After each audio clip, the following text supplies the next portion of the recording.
Have you ever worried that maybe you're too insecure to have sex properly? I mean, I've had sex, right? And it was good. I enjoyed it. But I'm always very aware that I'm having sex. Obviously I'm aware to some extent, otherwise that would be,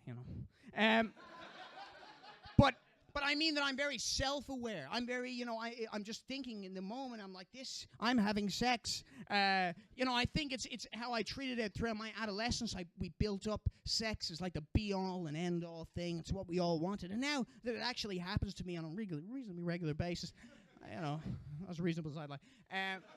But now that it happens to me, I feel like I'm still in my teenage mindset and I can't get over it and I can't believe it's happening. Sometimes I like to bend back slightly and actually look at the penetration. And I just think, look at that. Yeah, and that's something. That's part of me and it's in part of her. What's she doing putting that in her mouth? I'd piss out of there. Because out of context, sex is kind of disgusting. It's weird. We all act so prim and proper outside, in society. Oh, hello, thank you very much. But then you get into bed with someone and suddenly it's all blah,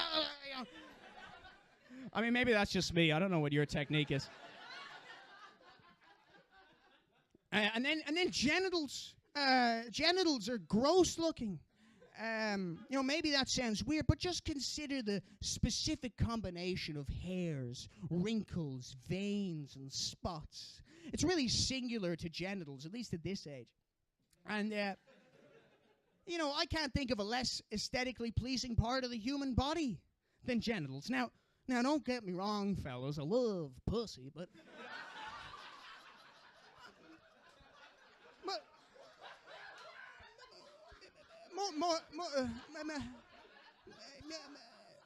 I love it more in a conceptual sense.